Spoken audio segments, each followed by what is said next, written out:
มาโหลด ตามมาโหลด พร้อมสิตอบบ่ พร้อมสิตอบ มาบอกตัวเพิ่นบอกความจริงคืออยู่เพิ่นถาม บ่ ความจริงแล้วข่อยบ่ได้เคยตัวไผ เอ เด้ อ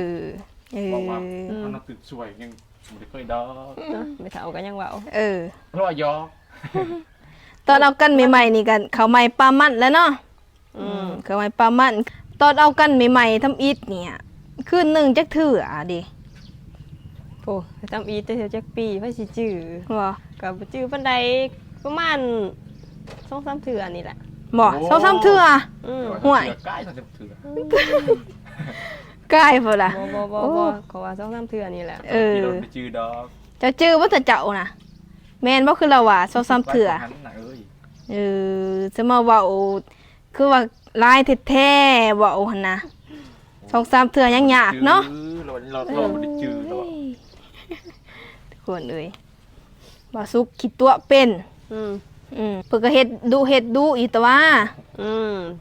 เออ เฮ็ดดูอยู่ เออ แต่ไว้ บ่บ่สุก นี่บ่สุกเราอยากอายแล้วนะอย่างนี้แหละทุกคน นั่นน่ะเอ้ย เพิ่นบ่สุกเพิ่นไปแหละทุกคนเอ้ย ดูแต่